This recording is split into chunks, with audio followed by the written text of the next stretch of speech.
Le bus a crissé en s'arrêtant, projetant ses passagers vers l'avant alors qu'il s'arrêtait brusquement.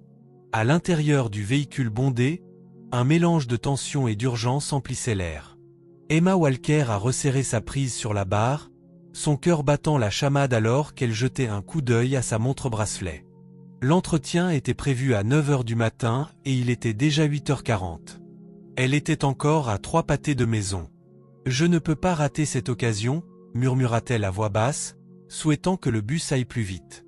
La chance de travailler avec l'ONG Helping, une ONG de renom qui transforme des vies, était un rêve qu'elle nourrissait depuis des années. Alors que le bus reprenait sa route, l'esprit d'Emma s'est tourné vers la vive concurrence qui l'attendait. Elle avait vu l'annonce, un seul candidat serait sélectionné. Cette pensée intensifia sa détermination. Elle s'était longuement préparée, s'entraînant aux questions potentielles, recherchant les valeurs de l'organisation et même répétant sa posture. Le bus s'est arrêté à nouveau, cette fois à son arrêt. Emma a sauté en serrant fermement son dossier. Elle n'était pas seule. Plusieurs autres candidats ont émergé, tous se précipitant vers la même destination. La course était lancée. Mais au moment où Emma rejoignait la foule pressée, un faible cri a percé le bruit de la rue animée. « À l'aide, s'il vous plaît !» Emma s'est figée, scrutant les environs. Sur le bord de la route, un vieil homme frêle était allongé sur le trottoir. Ses vêtements étaient en lambeaux et son visage était crispé par la douleur. Il serrait sa poitrine, sa voix à peine audible. Le cri à l'aide a semblé résonner plus fort dans l'esprit d'Emma, alors qu'elle restait figée sur le trottoir, déchirée entre deux désirs tout aussi urgents. Devant elle, la foule de candidats avançait avec un but unique, se précipitant vers le grand immeuble en verre où l'entretien devait avoir lieu. Elle se sentait comme un caillou solitaire dans un torrent, incertaine de savoir s'il fallait suivre le courant ou lui résister. La voix du vieil homme a tremblé à nouveau, brisant l'hésitation d'Emma. « S'il vous plaît, que quelqu'un m'aide. » Autour d'Emma, plusieurs candidats ont ralenti le pas, jetant un coup d'œil vers l'homme avant de reprendre rapidement leur rythme précipité. Certains semblaient mal à l'aise, tandis que d'autres murmuraient des commentaires méprisants. « Qui a le temps pour ça maintenant ?» a murmuré un jeune homme en costume noir impeccable à la femme à côté de lui. « Nous allons tous être en retard. »« Je sais », a répondu la femme en secouant la tête. « Pauvre homme, mais que pouvons-nous faire ? Nous ne pouvons pas prendre le risque de perdre cette opportunité. » Emma se mordit la lèvre, le cœur battant la chamade alors que le conflit interne faisait rage. Devait-elle aider et risquer de perdre sa chance à l'entretien, ou devait-elle continuer à marcher comme tout le monde? Soudain, un grand homme avec une cravate bleu marine s'est arrêté à côté d'elle. Il a regardé l'homme tomber avec un mélange de pitié et d'irritation. « Monsieur, vous devriez peut-être appeler quelqu'un au lieu de rester allongé ici. Nous sommes tous pressés, » a-t-il dit brusquement avant de s'éloigner. Les mains d'Emma se sont crispées autour de son dossier. Elle détestait ce sentiment, la culpabilité lancinante de s'éloigner, associée à la peur de mettre en péril son avenir. « Ce n'est pas de ma faute, » se dit-elle. « Je ne l'ai pas fait tomber. J'ai tout à fait le droit de me faire passer en priorité. » Mais alors qu'elle se tournait pour suivre les autres, ses pas ont hésité. Quelque chose dans le visage du vieil homme, strié de larmes, l'a touché, un souvenir de son défunt grand-père, qui avait glissé une fois dans une salle de bain après avoir pris son bain et avait attendu ce qui semblait une éternité avant que quelqu'un ne vienne l'aider. « S'il vous plaît » a de nouveau gémi l'homme, sa voix plus faible maintenant. Emma a expiré brusquement, jetant un dernier coup d'œil au candidat qui disparaissait au loin. Elle a pris sa décision. Emma s'est précipitée aux côtés de l'homme, s'agenouillant à côté de lui. « Monsieur, je suis là » a-t-elle dit doucement. « Laissez-moi vous aider. » Les yeux de l'homme se sont écarquillés de soulagement, et il a saisi le bras d'Emma. « Oh, merci, ma chère. Je pensais que personne ne s'arrêterait. » Emma a rapidement évalué la situation. La cheville de l'homme était visiblement enflée et sa respiration était irrégulière. Emma a mis de côté sa peur d'être en retard et s'est concentrée sur le besoin immédiat. Après tout, cela faisait aussi partie de son travail. « Pouvez-vous bouger votre pied ?» a demandé Emma, sa voix calme malgré son cœur qui battait la chamade. L'homme a grimacé et a secoué la tête. Non, ça fait trop mal. Je pense que je me suis tordu la cheville. Emma a regardé autour d'elle pour trouver de l'aide, mais la rue semblait soudainement vide de Samaritains. Ceux qui marchaient à proximité avaient depuis longtemps disparu au loin, leur priorité étant ailleurs. D'accord, a dit Emma, essayant de paraître rassurante. Allons vous mettre dans un endroit sûr. Alors qu'elle luttait pour relever l'homme, un groupe de retardataires à l'entretien est passé. L'une d'elles, une jeune femme en blazer gris, s'est brièvement arrêtée. Avez-vous besoin d'aide? Les yeux d'Emma se sont illuminés. Oui, s'il vous plaît, si vous pouviez juste. Oh, désolé, je parlais au vieil homme, a interrompu la femme en agitant la main avec dédain. Mais je ne peux vraiment pas rester. Bonne chance. Elle s'est dépêchée de partir, laissant Emma abasourdie. D'autres personnes sont passées, chacune offrant des regards furtifs et des excuses. Un homme a haussé les épaules et a dit « J'aiderai, mais je suis déjà en retard ». Un autre a ajouté « Il ira bien, quelqu'un d'autre s'arrêtera ». La frustration d'Emma a monté. Tout le monde était-il tellement absorbé par ses propres objectifs qu'il ne pouvait pas accorder un moment à la simple décence? Finalement, elle a repéré un petit restaurant à proximité. Elle s'est tournée vers l'homme. « Monsieur, je vais vous aider à y aller. Ce n'est pas loin. Pouvez-vous tenir debout si je vous soutiens ?» L'homme a hoché la tête avec hésitation. « Je vais essayer. » Avec beaucoup d'efforts, Emma a aidé l'homme à se relever. Le vieil homme s'appuyait lourdement sur elle, chaque pas étant lent et pénible. Des gouttes de sueur se sont formées sur le front d'Emma alors qu'elle soutenait le poids de l'homme, son esprit courant avec des pensées sur le tic-tac de l'horloge. « Je suis tellement désolé, a dit l'homme, sa voix tremblant. Vous devez avoir un endroit important où aller. Emma a forcé un sourire. Ne vous inquiétez pas pour ça maintenant. Je veux juste m'assurer que vous allez bien. La marche jusqu'au restaurant a semblé interminable. Chaque pas était une épreuve de la détermination d'Emma, alors qu'elle équilibrait son souci pour l'homme avec son anxiété grandissante à propos de l'entretien. Finalement, ils ont atteint l'entrée. Emma a guidé l'homme à l'intérieur et a fait signe à un serveur. « Il est blessé », a expliqué Emma à la hâte. « Pouvez-vous apporter des glaçons pour sa cheville ?» Le serveur a hoché la tête et est rapidement revenu avec un bloc de glace et un verre d'eau. Emma a aidé l'homme à s'asseoir sur une chaise et a ajusté le bloc de glace autour de sa cheville enflée. « Merci, ma chère », a dit l'homme, les larmes brillant dans ses yeux. « Je ne sais pas ce que j'aurais fait sans vous. Vous m'avez sauvé la vie aujourd'hui. » Emma a souri, bien que sa poitrine soit serrée par l'inquiétude. Elle a jeté un coup d'œil à sa montre. Il était déjà passé l'heure à laquelle elle aurait dû arriver. « Je dois y aller maintenant », a-t-elle dit doucement, « mais vous serez bien ici, n'est-ce pas? Le personnel prendra bien soin de vous. » L'homme a saisi la main d'Emma. « Vous êtes une âme gentille, » a-t-il dit. « Que Dieu vous bénisse, mon enfant. » Emma a serré sa main puis s'est retournée et a sprinté vers le lieu de l'entretien, son cœur battant la chamade à la fois par l'effort et l'appréhension. Pendant qu'elle courait, une partie d'elle se demandait si elle avait fait le bon choix. L'autre partie murmurait que parfois, faire la bonne chose n'était pas une question de commodité, mais de courage. Le souffle d'Emma était court alors qu'elle sprintait vers le lieu de l'entretien. Le rythme régulier de ses pas sur le trottoir correspondait au battement chaotique de son cœur. Chaque pas semblait être un poids, comme si elle portait le poids de ses décisions, de ses rêves, et maintenant, du vieil homme qu'elle venait de laisser derrière elle. « Et si j'ai fait une erreur ?» pensa-t-elle. « Et si je suis en retard et que je perds cette opportunité? Et si on ne me donne plus jamais une chance comme celle-ci ?» Les visages des autres candidats ont traversé son esprit, leur froide indifférence au sort de l'homme comme une gifle au visage. Ils avaient vu quelqu'un dans le besoin et ils s'étaient détournés, chacun trop absorbé par son propre avenir pour se soucier de celui de quelqu'un d'autre. Pourtant Emma s'était arrêtée. Elle avait choisi de sacrifier sa propre ambition, aussi éphémère soit-elle, pour aider quelqu'un qui n'avait personne d'autre. Était-ce le bon choix? Mais ensuite, elle a pensé aux yeux remplis de larmes de l'homme, à la douleur silencieuse dans sa voix. Comment pouvait-elle simplement s'éloigner? La pensée de l'abandonner à la cruauté d'un monde indifférent lui était insupportable. Non, elle n'avait pas fait d'erreur. Elle ne pourrait pas vivre avec elle-même si elle avait choisi autre chose. Les jambes d'Emma brûlaient alors qu'elle approchait du grand immeuble, ses fenêtres en verre reflétant la lumière du soleil matinal comme un miroir géant.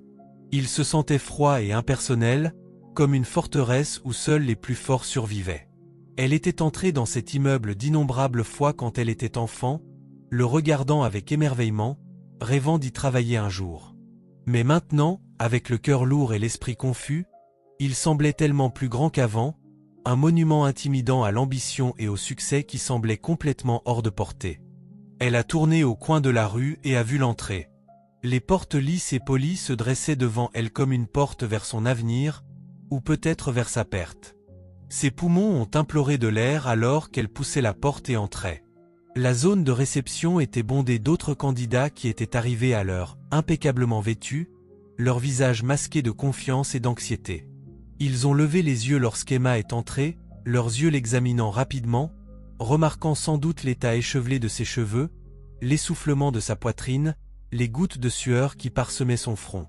Elle ne pouvait pas cacher les signes de sa précipitation, de son sacrifice, de son choix. Pour la première fois, le lourd poids de sa décision ressemblait à un fardeau qu'elle ne pouvait pas porter seule. « Êtes-vous ici pour l'entretien » a demandé la réceptionniste, son ton poli mais ferme. « Oui » a répondu Emma, essayant de calmer sa respiration, mais sa voix s'est brisée dans le processus. « Je crains que vous soyez en retard » a dit la réceptionniste d'un ton catégorique, en jetant un coup d'œil à l'horloge sur le mur. Les entretiens ont déjà commencé. Le ventre d'Emma s'est noué. Elle avait fait tout ce chemin, avait fait le choix d'aider, et maintenant cela lui échappait. « S'il vous plaît, j'ai juste besoin d'une chance. Je suis désolé, vous devez partir », l'a coupé la réceptionniste sans la regarder dans les yeux. « Nous ne pouvons pas faire d'exception. » Le cœur d'Emma s'est brisé. Ses jambes tremblaient sous elle, son cœur lui faisait mal. Elle a pensé au vieil homme. Aurait-il survécu si Emma ne s'était pas arrêtée? Cette pensée a apporté un petit sentiment de réconfort, mais cela n'a pas suffi à noyer la piqûre du rejet. « C'était ma chance », murmura-t-elle, les larmes montant dans ses yeux. « Qui sait, j'aurais peut-être été choisie pour le poste. » Emma s'était habituée aux difficultés de la vie, travaillant à des emplois occasionnels pour payer ses études, sacrifiant ses désirs personnels pour les besoins de sa famille. Mais c'était censé être sa percée. La Fondation Hope n'était pas une organisation quelconque. C'était son rêve, et maintenant, ce rêve semblait incroyablement lointain. Il ne recrutait qu'une fois tous les 10 ans. Finalement, elle a hoché la tête en silence, sa gorge se serrant alors que le poids du monde semblait peser sur elle. La pièce s'est brouillée alors que ses yeux se sont remplis de larmes. Elle est retournée dans le hall, ses rêves s'effondrant autour d'elle. Que avait-elle fait? Le poids de son sacrifice pesait lourdement sur sa poitrine. Elle avait fait ce qu'elle pensait être juste, mais cela lui avait coûté tout ce pour quoi elle avait travaillé. Elle s'est retournée et s'est éloignée, incapable de faire face aux autres, incapable de rester là et d'endurer leur jugement. La pièce semblait étouffante, comme une prison qu'elle avait elle-même créée. Elle a atteint la porte et est ressortie. La brise fraîche a caressé sa peau, mais cela n'a guère calmé la tempête qui faisait rage en elle.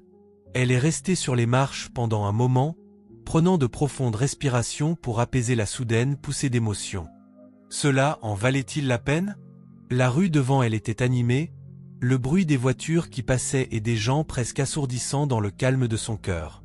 Elle avait choisi la gentillesse, mais maintenant elle se sentait vide. La décision avait un prix qu'elle n'était pas sûre de pouvoir payer.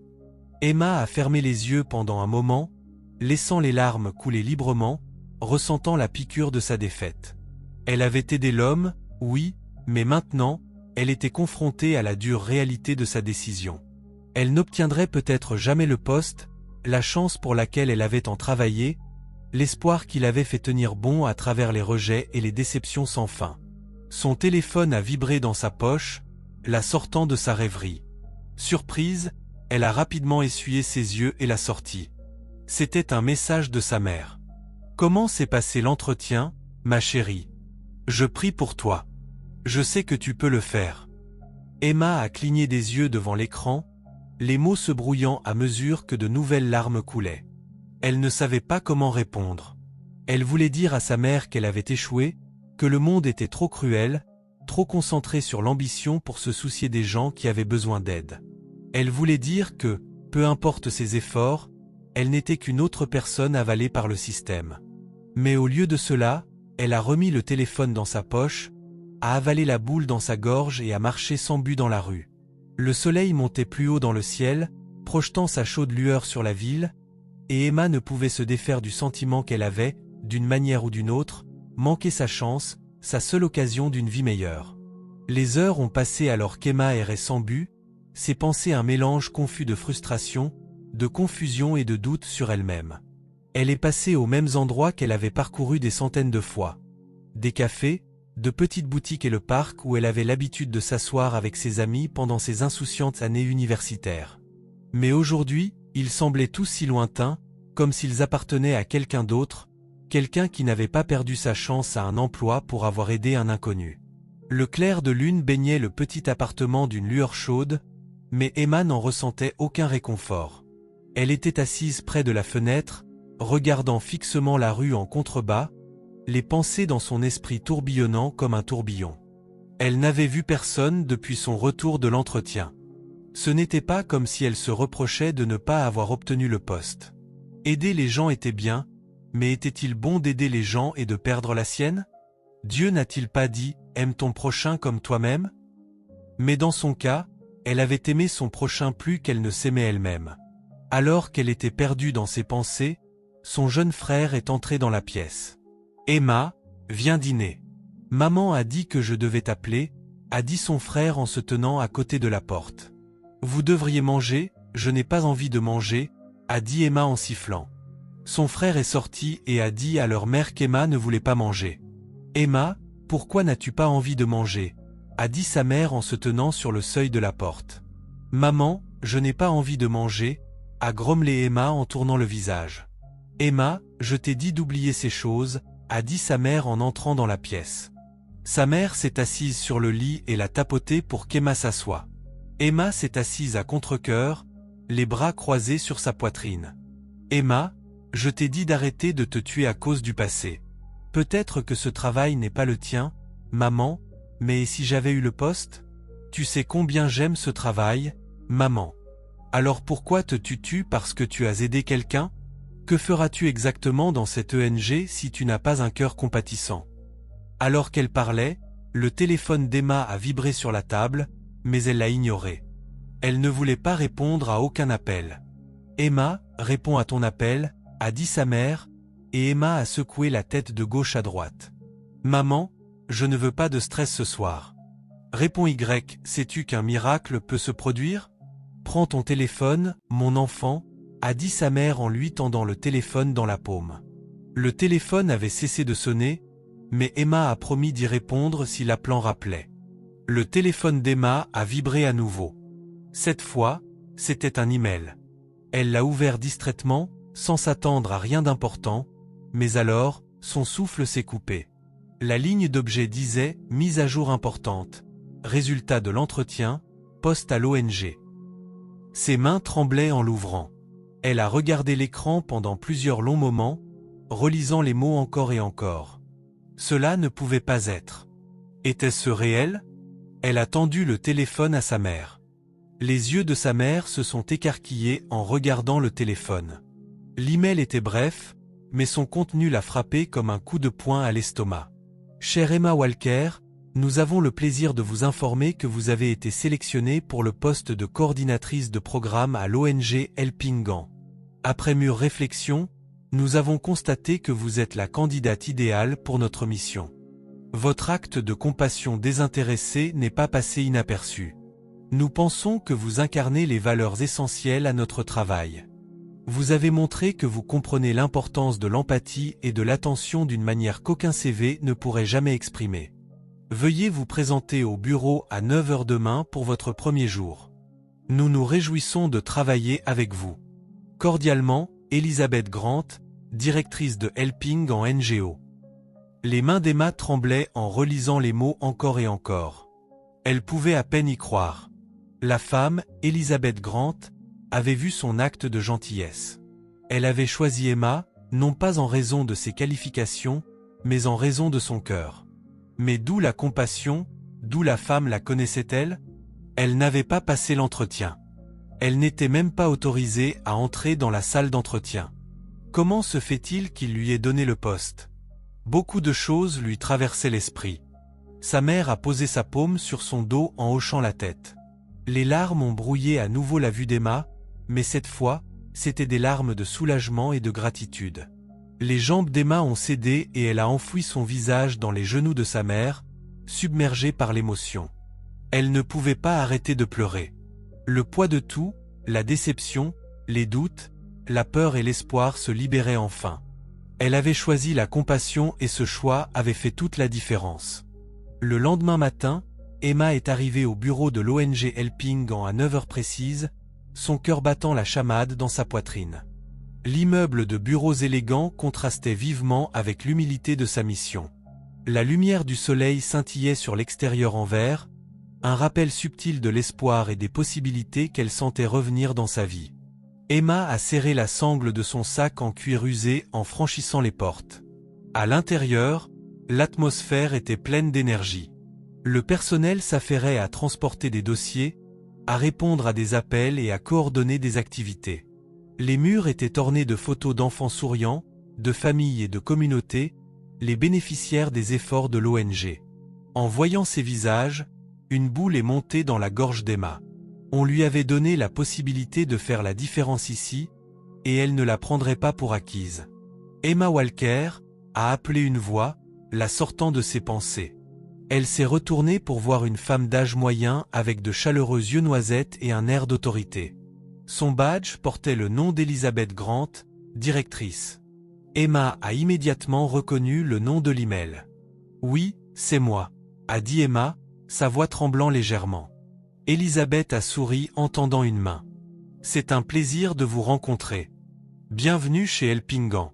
Venez avec moi, il y a quelqu'un que j'aimerais vous présenter. » Emma a suivi Elizabeth dans un couloir bordé de plus de photographies et de certificats de reconnaissance encadrés. Ses nerfs se sont tendus d'anticipation. Elle ne pouvait se défaire du sentiment que cette réunion serait importante. Elizabeth a conduit Emma dans un bureau spacieux au bout du couloir. La pièce était meublée modestement avec des étagères remplies de textes sur la philanthropie, la sociologie et le développement communautaire. Assis derrière le bureau se trouvait un homme âgé. Son visage aimable était instantanément reconnaissable. C'était le même homme qui était tombé sur le bord de la route. Emma s'est figée, son souffle se coupant dans sa gorge. Son esprit était rempli de confusion et d'incrédulité. Pourquoi est-il ici? L'homme a levé les yeux et a souri chaleureusement. Ah, Emma, a-t-il dit en se levant et en tendant la main. Nous nous rencontrons enfin dans des circonstances moins traumatisantes. Emma a hésité avant de lui serrer la main, ses pensées un tourbillon de questions. Vous êtes celui d'hier? Elizabeth a interrompu avec un petit rire. Il s'agit de monsieur Thomas Hargrove, le fondateur de Helping Hand. C'est lui qui supervisait les entretiens hier. Les jambes d'Emma se sont senties faibles et elle s'est enfoncée dans une chaise sans qu'on le lui demande. « Je ne comprends pas », a-t-elle dit, sa voix à peine audible. « Vous étiez allongé sur la route, vous aviez besoin d'aide. » Monsieur Hargrove a hoché la tête, son expression sombre. « Oui, j'étais, mais ce n'était pas un accident. » Il s'est penché en avant, son regard étant fixe mais bienveillant. « Vous voyez, Emma, le travail que nous faisons ici chez Helping Hand ne concerne pas seulement les qualifications ou l'expérience. Il concerne le cœur, l'empathie, la volonté de s'arrêter et d'aider quelqu'un, même lorsque c'est gênant ou risqué. » Les yeux d'Emma se sont écarquillés lorsque la vérité s'est imposée à elle. « Vous nous mettiez à l'épreuve. » Mais votre cheville était enflée, a souri gentiment monsieur Hargrove. Oui, d'une certaine manière. Ce n'était pas seulement un test, c'était une façon de voir qui comprend vraiment ce que signifie servir les autres. J'ai mis en scène cette situation pour observer comment les gens réagiraient. Sur des dizaines de candidats, vous avez été la seule à vous arrêter pour m'aider. » Les émotions d'Emma ont déferlé, un mélange de choc, de soulagement et d'un soupçon d'indignation. « Mais si je n'avais pas eu le poste, j'aurais pu tout perdre, » a-t-elle dit.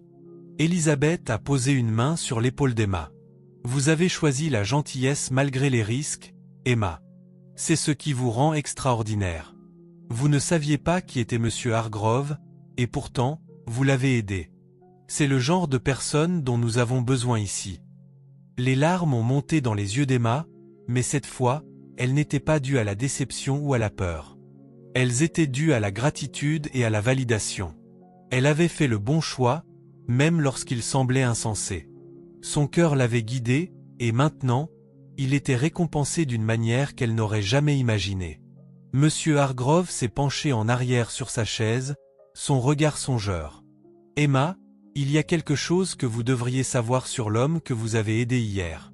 Son histoire est plus personnelle que vous ne le pensez. » Emma a incliné la tête, confuse. « L'homme, vous voulez dire celui qui est tombé ?» Il a hoché la tête. « Il n'était pas n'importe qui.